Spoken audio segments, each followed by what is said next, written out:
Everyone, welcome back to my YouTube channel. इस video में भी एसपीडी पब्लिकेशन का समान हिंदी का लेसन नंबर 2 भाषा एवं लिपि और लेसन नंबर 3 जो है वर्ण एवं ध्वनि, इसे कंप्लीट करेंगे क्योंकि हमारे पास समय बहुत ही कम है। बिहार पुलिस का एग्जाम नज़दीक आ चुका है।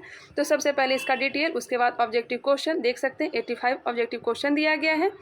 इसके बाद हम लोग देखेंगे वर्ण एवं ध्वनि, इसका भी डिटेल, उसके बाद ऑब्जेक्टिव क्वेश्चन को लगाएंगे। तो चलिए इसका स्टार्ट करते हैं। सबसे पहले इसका डिटेल देख लेते हैं, उसके बाद ऑब्जेक्टिव क्वेश्चन को देखेंगे। भाषा की परिभाषा: जिस साधन के द्वारा मनुष्य अपने भावों और विचारों को लिखकर या बोलकर प्रकट करता है उसे भाषा कहते हैं। जिस साधन के द्वारा मनुष्य अपने भावों और विचारों को लिखकर बोलकर प्रकट करता है उसे क्या कहते हैं? भाषा कहते हैं। थोड़ा फास्ट करने की कोशिश करेंगे क्योंकि हमारे पास टाइम बहुत ही कम है। नेक्स्ट है, भाषा ध्वनि प्रतीकों की ऐसी व्यवस्था है जिसके माध्यम से किसी समाज के सदस्य परस्पर भावों और विचारों को बोलकर या लिखकर आदान प्रदान या संप्रेषण करते हैं। भाषा भावों या विचारों के व्यक्ति का प्रमुख साधन है। भाषा जो है भावों या फिर विचारों के व्यक्ति का प्रमुख साधन है। क्लियर। नेक्स्ट है, भाषा के रूप। भाषा के दो रूप होते हैं, एक होता है मौखिक, एक होता है लिखित। पता ही होगा, मौखिक बोलकर, लिखित लिखकर अपनी भाषा को प्रकट करना। देख लेते हैं मौखिक भाषा। मौखिक भाषा भाषा का बोलचाल का रूप है।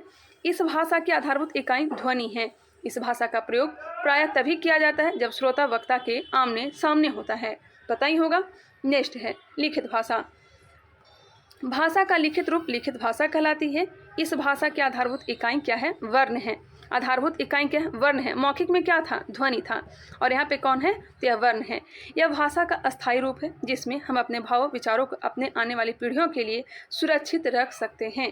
क्लियर। नेक्स्ट है बोली एवं उपभाषा। बोली एवं उपभाषा। बोली किसे कहते हैं? किसी छोटे तथा विकसित क्षेत्र में स्थानीय व्यवहार में प्रयुक्त होने वाली भाषा का अल्प विकसित रूप बोली कहलाता है। बोली में साहित्य रचना नहीं होती है। बोली में साहित्य रचना नहीं होती है। जैसे कि हम लोग का जो भाषा है, जहाँ हम लोग रहते हैं, जैसे कि दक्षिणी बिहार की बात की जाए तो खास करके मगही भाषा बोला जाता है। तो ये क्या है? तो यह बोली है। क्या है? बोली है। नेक्स्ट है उपभाषा। अगर किसी बोली में साहित्य रचना होने लगती है, अगर किसी बोली में साहित्य रचना होने लगती है और क्षेत्र का विस्तार हो जाता है तो वह बोली न रहकर क्या बन जाता है? उपभाषा बन जाता है। अगर किसी बोली में साहित्य रचना होने लगती है और क्षेत्र का विस्तार हो जाता है तब वह बोली न रहकर क्या हो जाता है? उपभाषा हो जाता है। उपभाषा में अगर देखते होंगे बिहार की अगर बात की जाए तो मैथिली क्या है? मैथिली उपभाषा है। क्लियर। हिंदी के अंतर्गत 5 उपभाषाएं एवं 18 बोलियां आती है। हिंदी के अंतर्गत 5 उपभाषाएं 18 बोलियां आती है। इसका विवरण निम्नवत दिया गया है। 5 उपभाषाएं कौन कौन सा है? तो पश्चिमी हिंदी, पूर्वी हिंदी, बिहारी हिंदी, राजस्थानी हिंदी और पहाड़ी हिंदी।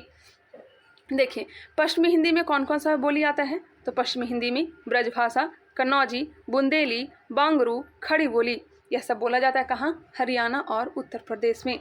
पश्चिमी हिंदी की जो बोली है ब्रजभाषा है, कन्नौजी है, बुंदेली है, बांगरू है, खड़ी बोली है, यह सब हरियाणा और उत्तर प्रदेश का क्षेत्र में बोला जाता है। वही पूर्वी हिंदी की बात की जाए तो अवधी है, बघेली है और छत्तीसगढ़ी है, जहां मध्य प्रदेश, छत्तीसगढ़ और उत्तर प्रदेश में बोली जाती है। नेक्स्ट है बिहारी हिंदी। बिहारी हिंदी की जो बोली है यह हो जाएगा मैथिली, मगही और भोजपुरी। मैथिली, मगही और भोजपुरी। मैथिली तो खास करके बिहार में बोला जाता है, मगही भी बिहार में, भोजपुरी बिहार और उत्तर प्रदेश के क्षेत्र में बोली जाती है। नेक्स्ट है राजस्थानी हिंदी। राजस्थानी हिंदी में मेवाती, मालवी, मारवाड़ी और जयपुरी बोला जाता है और इसका जो क्षेत्र है राजस्थान। मेवाती, मालवी, मारवाड़ी और जयपुरी, यह सब राजस्थान। पहाड़ी हिंदी में गढ़वाली, कुमायूनी और नेपाली। गढ़वाली और कुमायूनी उत्तराखंड, हिमाचल प्रदेश, नेपाली उत्तराखंड, हिमाचल प्रदेश वाले क्षेत्र में बोली जाती है। ये भी यहाँ से भी क्वेश्चन आता है, इसलिए इसको भी ध्यान रखेंगे। चलिए नेक्स्ट क्वेश्चन है, क्वेश्चन नहीं नेक्स्ट पॉइंट है खड़ी बोली। जिस रूप में आज हिंदी बोली और समझी जाती है वह खड़ी बोली का साहित्यिक भाषा रूप है। जो अभी हम बात कर रहे हैं वो कौन सी बोली है? तो खड़ी बोली है। जिस रूप में आज हिंदी बोली और समझी जाती है वह खड़ी बोली का साहित्यिक भाषा रूप है, जिसका विकास मुख्यतः 19वीं शताब्दी में हुआ। खड़ी बोली का प्राचीन रूप 10वीं शताब्दी में मिलता है, लेकिन 14वीं शताब्दी के प्रारंभ में अमीर खुसरो द्वारा पहली बार खड़ी बोली हिंदी में पहेलियों एवं मुकरियों रची गई। मोस्ट इंपॉर्टेंट, पहली बार खड़ी बोली अमीर खुसरो के द्वारा हिंदी में पहेलियाँ एवं मुकुरियाँ रची गई। मध्यकाल तक खड़ी बोली मुख्यतः बोलचाल की भाषा ही रही, साहित्यिक भाषा के रूप में नहीं। मध्यकाल तक खड़ी बोली मुख्यतः बोलचाल की भाषा ही रही, लेकिन साहित्यिक भाषा के रूप में नहीं। इसका अर्थ यह था कि उस युग में ब्रज भाषा आपकी काव्य की भाषा थी। क्लियर। नेक्स्ट है, अब बहुत ज़्यादा ही खड़ी बोली फेमस हो चुका है। अब है मानक भाषा। मानक भाषा किसे कहते हैं? शिष्ट और सुशिक्षित लोगों द्वारा निश्चित, प्रयुक्त तथा व्याकरण सम्मत भाषा रूप ही मानक भाषा कहलाती है। शिष्ट और सुशिक्षित लोगों द्वारा निश्चित, प्रयुक्त तथा व्याकरण सम्मत भाषा रूप ही मानक भाषा कहलाता है। नेक्स्ट है संविधान की 8वीं अनुसूची। संविधान की 8वीं अनुसूची में टोटल 22 भाषा है, वही 22 भाषाओं को हम लोग देखेंगे यहाँ पे। भाषा का संबंध संविधान की 8वीं अनुसूची से है। भाषा का संबंध संविधान की कौन सी अनुसूची से है? 8वीं अनुसूची से है। 8वीं अनुसूची में आरंभ में 14 भाषाएं थी। मूल रूप से मूल संविधान में कितने भाषा थी? तो 14 भाषा थी। हमने कई बार बताया है 15 भाषा के रूप में सिंधी को जोड़ा गया था 21वां संविधान संशोधन के द्वारा। उसके बाद 3 भाषा को जोड़ा गया, जिसका ट्रिक हमने बताया था। नमक, नेपाली, मणिपुरी और कोंकणी को कब जोड़ा गया था? 71वां संविधान संशोधन के द्वारा। 52वां संविधान संशोधन के द्वारा 4 भाषा को जोड़ा गया, बोडो, डोगरी, मैथिली और संथाली। अब वर्तमान में टोटल भाषाओं की संख्या कितनी है? 22 है। 22 का यहाँ पर नाम दिया गया है। असमिया, बांग्ला, गुजराती, हिंदी, कन्नड़, कश्मीरी, मलयालम, मराठी, उड़िया, पंजाबी, संस्कृत, तमिल, तेलुगु, उर्दू। क्लियर। सिंधी भाषा को 15वीं भाषा के रूप में 21वां संविधान संशोधन 1967 के द्वारा मान्यता दी गई। वही तत्पश्चात 71वां संविधान संशोधन 1992 के द्वारा इसमें 3 अन्य भाषाएं मणिपुरी, नेपाली और कोंकणी को सम्मिलित करने से इनकी संख्या कितनी हो गई? 18 हो गई। आगे ही बता दिया सब। तदुपरांत 52वां संविधान संशोधन 2003 के द्वारा 4 भाषाएं जोड़ी गई, बोडो, डोगरी, मैथिली, संथाली। वर्तमान में 8वीं अनुसूची में मान्यता प्राप्त भाषाओं की संख्या कितनी है? तो 22 है। आई होप ये बात क्लियर हो गई होगी। यहाँ से भी एग्जाम में क्वेश्चन आते हैं। नेक्स्ट है अन्य महत्वपूर्ण तथ्य, 1 लाइनर फॉर्म में दिया गया है। भारत की राष्ट्रभाषा हिंदी है। भारत में सर्वाधिक बोली जाने वाली भाषा हिंदी है, जबकि दूसरी सर्वाधिक बोली जाने वाली भाषा कौन सी है? तेलुगु है। तेलुगु नहीं, बंगाली है। भारत में सर्वाधिक बोली जाने वाली भाषा हिंदी है और दूसरी सबसे अधिक बोली जाने वाली जो भाषा है ये बंगाली है। ध्यान रखिएगा, बंगाली होगा ना कि तेलुगु होगा। नेक्स्ट है किसी देश या राज्य के राजकाज के लिए प्रयुक्त भाषा राजभाषा कहलाती है। किसी देश या राज्य के राजकाज के लिए प्रयुक्त भाषा क्या कहलाती है? राजभाषा। 14 सितंबर 1949 को भारत की संविधान सभा ने अनुच्छेद 343 के अंतर्गत हिंदी को भारत संघ की राजभाषा के रूप में स्वीकार किया है। पहले वाली वीडियो में भी बताया था। राजभाषा आयोग का गठन 1955 में किया गया था। मोस्ट इंपॉर्टेंट, राजभाषा आयोग का गठन सर्वप्रथम कब किया गया था? 1955 ईस्वी में, जिसके अध्यक्ष BG खरे थे। राजभाषा आयोग के प्रथम अध्यक्ष कौन थे? BG खरे थे। भारत की प्राचीन भाषाएं पाली और प्राकृत हैं। भारत की प्राचीन भाषाएं पाली और प्राकृत हैं। विश्व की सबसे प्राचीन ज्ञात लिखित भाषाएं सुमेरियन हैं। विश्व की सबसे प्राचीन ज्ञात लिखित भाषाएं कौन सी हैं? सुमेरियन है। भाषा के आधार पर गठित सर्वप्रथम राज्य आंध्र प्रदेश है। क्लियर। लिपि की परिभाषा दिया गया है। यहाँ पे लिपि की परिभाषा दिया गया, इसे भी देख लेते हैं। मौखिक ध्वनियों को लिखित रूप में प्रकट करने के लिए निश्चित किए गए चिन्हों को लिपि कहा जाता है। मौखिक ध्वनियों को लिखित रूप में प्रकट करने के लिए निश्चित किए गए चिन्हों को लिपि कहा जाता है। अर्थात किसी भाषा को लिखने का ढंग लिपि है। प्रायः हर भाषा की अपनी अपनी लिपि होती है। जैसे हिंदी देवनागरी लिपि में लिखी जाती है। हिंदी देवनागरी लिपि में लिखी जाती है, पता ही है। पंजाबी गुरुमुखी लिपि में लिखी जाती है। अंग्रेजी रोमन लिपि में लिखी जाती है। उर्दू फारसी लिपि में लिखी जाती है। बंगला लिपि में लिखी जाती है। अरबी लिपि में लिखी जाती है। यहाँ पे ध्यान रखिएगा। हिंदी की लिपि है देवनागरी, पंजाबी का लिपि है गुरुमुखी, अंग्रेजी का रोमन, उर्दू का फारसी, बंगला का बंगला, अरबी का अरबी लिपि। नेक्स्ट है फारसी लिपि दाईं से बाईं ओर लिखी जाती है। फारसी लिपि दाईं से बाईं ओर लिखी जाती है। दाईं से बाईं ओर लिखी जाती है। देवनागरी और रोमन लिपि बाईं से दाईं ओर लिखी जाती है। देवनागरी और रोमन लिपि बाईं से दाईं ओर लिखी जाती है। हिंदी के अलावा संस्कृत, मराठी, नेपाली भाषाएं भी देवनागरी लिपि में लिखी जाती है। हिंदी के अलावा संस्कृत, मराठी, नेपाली भाषाएं भी किस लिपि में लिखी जाती है? नेपाली लिपि में लिखी जाती है। सॉरी, देवनागरी लिपि में लिखी जाती है, माफ करिएगा, देवनागरी लिपि में लिखी जाती है। अब आगे बढ़ते हैं। चीनी और जापानी लिपियां ऊपर से नीचे की ओर लिखी जाती है। चीनी और जापानी लिपियां जो है ऊपर से नीचे की ओर लिखी जाती है। ऊपर से नीचे की ओर लिखी जाती है। भाषा की सभी लिपियां ब्राह्मी लिपि से ही निकली हैं। भाषा की सभी जो लिपियां हैं कौन सी लिपि से निकली हैं? ब्राह्मी लिपि से निकली हैं। ब्राह्मी लिपि का प्रयोग वैदिक आर्यों ने शुरू किया। ब्राह्मी लिपि का प्रयोग सर्वप्रथम किसने किया था? वैदिक आर्यों ने। ब्राह्मी लिपि का प्रयोग अशोक ने सर्वाधिक किया था। जो भी अशोक का अभिलेख भारत में मिलता है वह सब के सब ब्राह्मी लिपि में ही लिखे गए थे। पाकिस्तान में जो लिपि मिला है वह सब कौन सी लिपि में था? खरोष्ठी लिपि में। नेक्स्ट है वस्तुनिष्ठ प्रश्न, ऑब्जेक्टिव क्वेश्चन। चलिए ऑब्जेक्टिव क्वेश्चन को भी देख लेते हैं। टोटल ऑब्जेक्टिव क्वेश्चन जो दिया गया है 85। तो चलिए स्टार्ट करते हैं। भाषाई आधार पर सर्वप्रथम किस राज्य का गठन हुआ? भाषाई आधार पर सर्वप्रथम किस राज्य का गठन हुआ? आंध्र प्रदेश। हिंदी भाषा की लिपि है देवनागरी। का फास्ट करेंगे। गोवा की स्वीकृत राजभाषा कौन सी है? गोवा की स्वीकृत राजभाषा कौन सी है? तो हो जाएगा कोंकणी। कबीरदास की भाषा थी। कबीरदास की भाषा सधुकड़ी। वर्तमान हिंदी का प्रचलित रूप है। वर्तमान हिंदी का प्रचलित रूप जो है यह है खड़ी बोली। हिंदी किस भाषा परिवार की भाषा है? हिंदी किस भाषा परिवार की भाषा है? भारोपीय। हिंदी की आदि जननी है। हिंदी की आदि जननी संस्कृत है। राजभाषा आयोग का गठन कब हुआ था? राजभाषा आयोग का गठन कब हुआ था? 1955। अरबी लिपि लिखी जाती है। अरबी लिपि लिखी जाती है दाएं से बाएं ओर। पंजाबी किस लिपि में लिखी जाती है? गुरुमुखी लिपि में। सिंधी को 15वीं भाषा के रूप में कब मान्यता मिली? सिंधी को 15वीं भाषा के रूप में कब मान्यता दी गई थी? बताइएगा। 21वां संविधान संशोधन के द्वारा 1967 में। Option number B.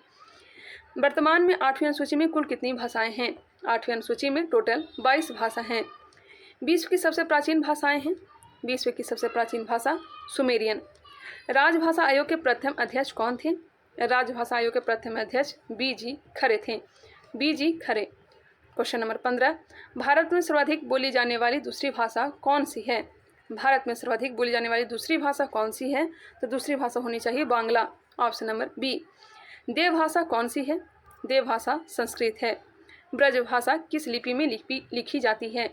ब्रज भाषा किस लिपि में लिखी जाती है? यह लिखी जाती है देवनागरी लिपि में। सर्वप्रथम भाषा का प्रयोग किस रूप में हुआ? लिखित, मौखिक, सांकेतिक या फिर कोई नहीं। सर्वप्रथम भाषा का प्रयोग जो हुआ था सांकेतिक रूप में। भारत की सबसे प्राचीन भाषा है। भारत की सबसे प्राचीन भाषा संस्कृत है। Option number B. भारत की राष्ट्रभाषा कौन सी है? भारत की राष्ट्रभाषा हिंदी है। ऑप्शन नंबर ए। भाषा के लिखने का ढंग है। भाषा के लिखने का ढंग जो है यह हो जाएगा लिपि। भाषा साधक है। भाषा है साधक किसका? अभिव्यक्ति का। अभिव्यक्ति का साधक है। पूर्वी हिंदी किस अपभ्रंश से निकली है? पूर्वी हिंदी किस अपभ्रंश से निकली है? Ardhamagadhi. Option number D. Braj भाषा का विकास किससे हुआ? ब्रज भाषा का विकास किससे हुआ? सौर सेनी से। पद्मावत की भाषा है। पद्मावत की भाषा कौन सी है? तो हो जाएगा अवधी। 25 का आंसर ऑप्शन नंबर बी दिया गया है। आधुनिक देवनागरी का प्राचीन रूप है। आधुनिक देवनागरी का प्राचीन रूप कौन सा हो जाएगा? तो हो जाएगा ब्राह्मी। देवनागरी लिपि में सुधारों का आरंभिक प्रयत्न किसने किया था? देवनागरी लिपि में सुधारों का आरंभिक प्रयत्न किसने किया था? ऑप्शन नंबर सी बाल गंगाधर तिलक ने। देवनागरी लिपि में सुधारों का आरंभिक प्रयत्न किसने किया था? बाल गंगाधर तिलक ने। 27वां प्रश्न ऑप्शन नंबर सी दिया गया है। भाषा की उत्पत्ति किस धातु से हुई है? भाषा की उत्पत्ति किस धातु से हुई है? यह धातु है भाष्य। कौन सी धातु है? भास धातु है। हिंदी की उपभाषाओं की संख्या है। स्टार्टिंग में ही बताया था हिंदी की उपभाषाओं की संख्या कितनी है? यह है 5। कितनी है? 5 है। भारत की राजभाषा को कब स्वीकार किया गया? भारत की राजभाषा को कब स्वीकार किया गया? कब स्वीकार किया गया था? 14 सितंबर 1949। 14 सितंबर 1949 को। Next question, question number 31। संघ की भाषा हिंदी और लिपि देवनागरी होगी, यह संविधान के किस अनुच्छेद में कहा गया? संघ की भाषा हिंदी और लिपि देवनागरी होगी, यह संविधान के किस अनुच्छेद में? अनुच्छेद 343 में। हिंदी भाषा के बोलियों की मूल संख्या कितनी है? हिंदी भाषा की बोलियों की मूल संख्या स्टार्टिंग में ये भी बताया था 18 है। हिंदी भाषा की बोलियों की मूल संख्या कितनी है? 18। मालवी हिंदी की किस उपभाषा के अंतर्गत आती है? मालवी हिंदी की किस उपभाषा के अंतर्गत आती है? मालवी जो आती है यह आती है पूर्वी हिंदी के अंतर्गत। छत्तीसगढ़ी बोली किस हिंदी के अंतर्गत आती है? छत्तीसगढ़ी बोली किस हिंदी के अंतर्गत आती है? ऑप्शन नंबर सी पूर्वी हिंदी। नेपाली भाषा किस लिपि में लिखी जाती है? नेपाली भाषा देवनागरी लिपि में। राष्ट्रभाषा निम्नलिखित में से कौन सी है? राष्ट्रभाषा निम्नलिखित में कौन सी है? बहुसंख्यक देशवासियों द्वारा प्रयोग की जाने वाली भाषा। बहुसंख्यक देशवासियों द्वारा प्रयोग की जाने वाली भाषा। खड़ी बोली किस हिंदी क्षेत्र के अंतर्गत आती है? खड़ी बोली किस हिंदी क्षेत्र के अंतर्गत आती है? तो यह आती है पश्चिमी हिंदी। हिंदी शब्द की व्युत्पत्ति किस शब्द से हुई है? हिंदी शब्द की व्युत्पत्ति किस शब्द से हुई है? सिंधु से। ऑप्शन नंबर सी हिंदी शब्द व्युत्पत्ति सिंधु से हुई है। नेक्स्ट है संविधान में हिंदी को कौन सा दर्जा दिया गया है? संविधान में हिंदी को कौन सा दर्जा दिया गया है? राजभाषा का दर्जा दिया गया है। Option number B. देवनागरी लिपि किस प्रकार की लिपि है? यहाँ पे क्वेश्चन है संविधान में हिंदी को कौन सा दर्जा दिया गया है? 39 का बी दिया गया आंसर। चलिए नेक्स्ट क्वेश्चन देखते हैं। देवनागरी लिपि किस प्रकार की लिपि है? देवनागरी लिपि किस प्रकार की लिपि है? अक्षरात्मक है। अक्षरात्मक है। अक्षरात्मक लिपि है। नेक्स्ट है किस राज्य की राजभाषा अंग्रेजी है? किस राज्य की राजभाषा अंग्रेजी है? तो यह हो जाएगा नागालैंड। देवनागरी को दक्षिण भारत में किस नाम से जाना जाता है? देवनागरी को दक्षिण भारत में किस नाम से जाना जाता है? नंद नागरी के नाम से। देवनागरी को दक्षिण भारत में नंद नागरी के नाम से जाना जाता है। Option number D. कौन सी भाषा मानक भाषा नहीं मानी जाती है? कौन सी भाषा मानक भाषा नहीं मानी जाती है? ऑप्शन नंबर सी अवधी। जबकि अंग्रेजी हिंदी उर्दू को मानक भाषा माना जाता है। बोली के संदर्भ में कौन सा कथन गलत है? बोली के संदर्भ में कौन सा कथन गलत है? बोली में केवल मौखिक साहित्य परंपरा होती है, यह गलत है। बोली ही विकसित होकर भाषा बन जाता है, जी बिल्कुल। एक भाषा की अनेक बोलियां हो सकती है। बोली भाषा की आधारशिला है। 44 ऑप्शन नंबर ए जो है गलत दिया गया है। 45 नंबर। खड़ी बोली निम्नलिखित में कहाँ बोली जाती है? खड़ी बोली कहाँ बोली जाती है? मेरठ में। Option number C. Khari Boli तो सभी जगह बोली जाती है, लेकिन खास करके ऑप्शन नंबर सी दिया गया है मेरठ। शौरसेनी अपभ्रंश से किस उपभाषा का विकास हुआ? माफ करिएगा, शौरसेनी अपभ्रंश से किस उपभाषा का विकास हुआ? यह हुआ है पश्चिमी हिंदी का। पूर्वी हिंदी की बोली है।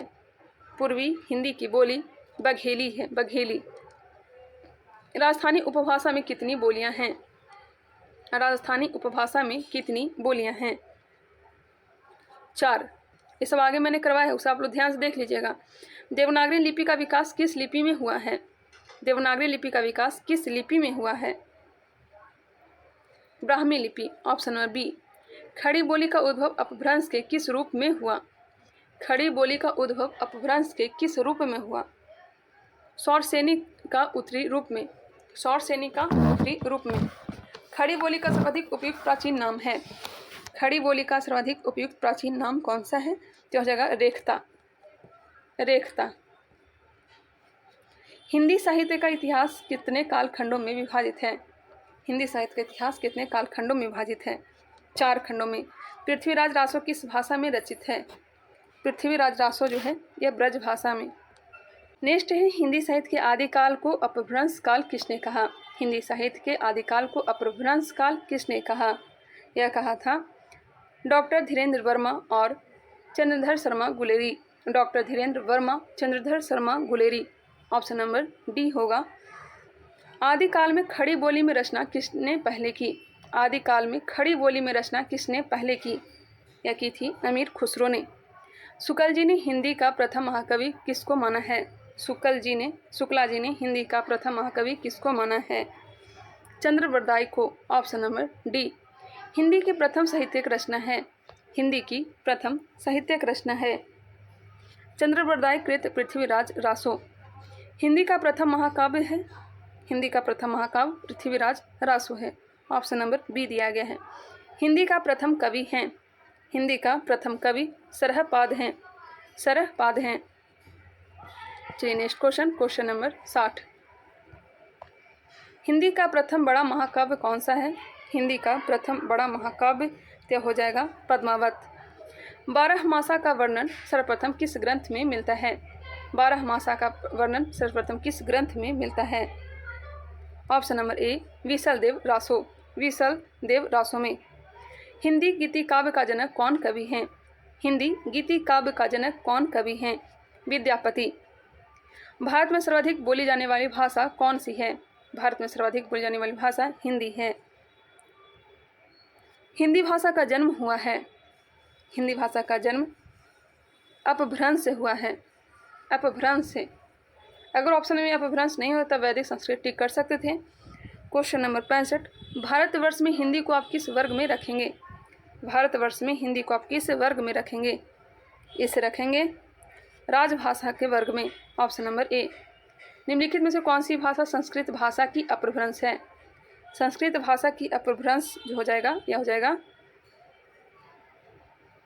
पाली। Option number D. 66 का आंसर ऑप्शन डी दिया गया है। अधिकतर भारतीय भाषाओं का विकास किस लिपि में हुआ है? अधिकतर भारतीय भाषाओं का विकास किस लिपि में हुआ है?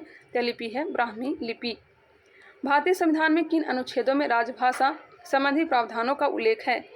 भारतीय संविधान में किन अनुच्छेदों में राजभाषा संबंधी प्रावधानों का उल्लेख है? यह हो जाएगा 343 से 351 तक। हिंदी भाषा के विकास का सही अनुक्रम कौन सा है? हिंदी भाषा के विकास का सही अनुक्रम कौन सा है? यह हो जाएगा पाली, प्राकृत, अपभ्रंश और हिंदी।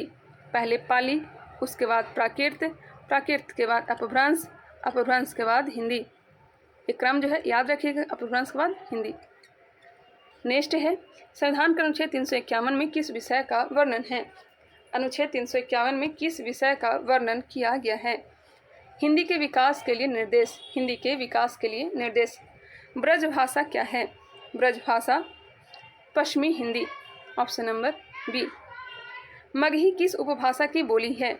मगही किस उपभाषा की बोली है? बिहारी। Option number D. भाषा के आधार पर भारतीय राज्यों की पुनर्रचना की गई थी। भाषा के आधार पर भारतीय राज्यों की पुनर्रचना की गई थी 1956 ईस्वी में।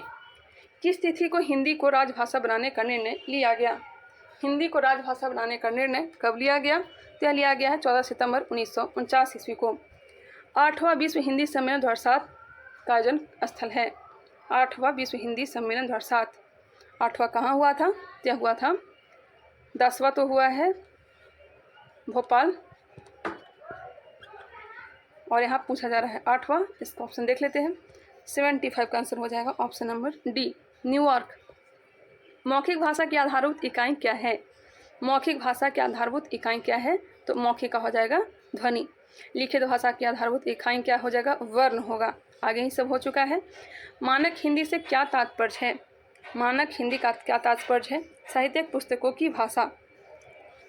किस पुस्तक में, माफ करिएगा, किस पुस्तक में हिंदी का सर्वप्रथम उल्लेख हुआ है? हिंदी का सर्वप्रथम उल्लेख हुआ अवेस्ता में। अवेस्ता में, जेदा अवेस्ता। Option number D. अपभ्रंश का दूसरा नाम बताइए। अपभ्रंश का दूसरा नाम अवहट होगा। अवहट। प्रथम विश्व हिंदी सम्मेलन नागपुर में कब आयोजित किया गया था? प्रथम विश्व हिंदी सम्मेलन नागपुर में कब आयोजित किया गया था? 10 से 14 जनवरी 1975। 10 से 14 जनवरी 1975। अपभ्रंश को पुरानी हिंदी किसने कहा? अपभ्रंश को पुरानी हिंदी किसने कहा? चंद्रधर शर्मा गुलेरी ने। चंद्रधर शर्मा गुलेरी ने। भाषा की सबसे बड़ी इकाई क्या है? वाक्य है। भाषा की सबसे बड़ी इकाई वाक्य है। खड़ी बोली का दूसरा नाम क्या है? खड़ी बोली का दूसरा नाम कौरवी। क्या है? कौरवी है। कौरवी। नेक्स्ट क्वेश्चन, भाषा का प्राचीन रूप किस ग्रंथ में मिलता है? भाषा का प्राचीन रूप किस ग्रंथ में मिलता है? ऋग्वेद में। इसका आंसर यहाँ पे दिया गया था। आप लोग को लगता होगा कि मैं आंसर गलत बताई हूँ, तो यहाँ भी आप लोग देख सकते हैं। इस कारण से मैं आप लोग को आंसर भी दिखा दे रही हूँ। चलिए नेक्स्ट टॉपिक है वर्ण एवं ध्वनि। वर्ण एवं ध्वनि को अगले वीडियो में कंप्लीट कर लेंगे, क्योंकि अभी मेरा टैब जो है चार्ज नहीं है, अभी इसे चार्ज करना पड़ेगा। उसके बाद वर्ण एवं ध्वनि को भी मैं कंप्लीट करवा दूंगी। आई होप यह भी वीडियो आप लोग को पसंद आया होगा। अगर पसंद आया तो इसे लाइक करिएगा। अभी तक चैनल को सब्सक्राइब नहीं किया तो सब्सक्राइब कर लेंगे। मिलते हैं नेक्स्ट वीडियो में वर्ण एवं वर्णमाला के साथ।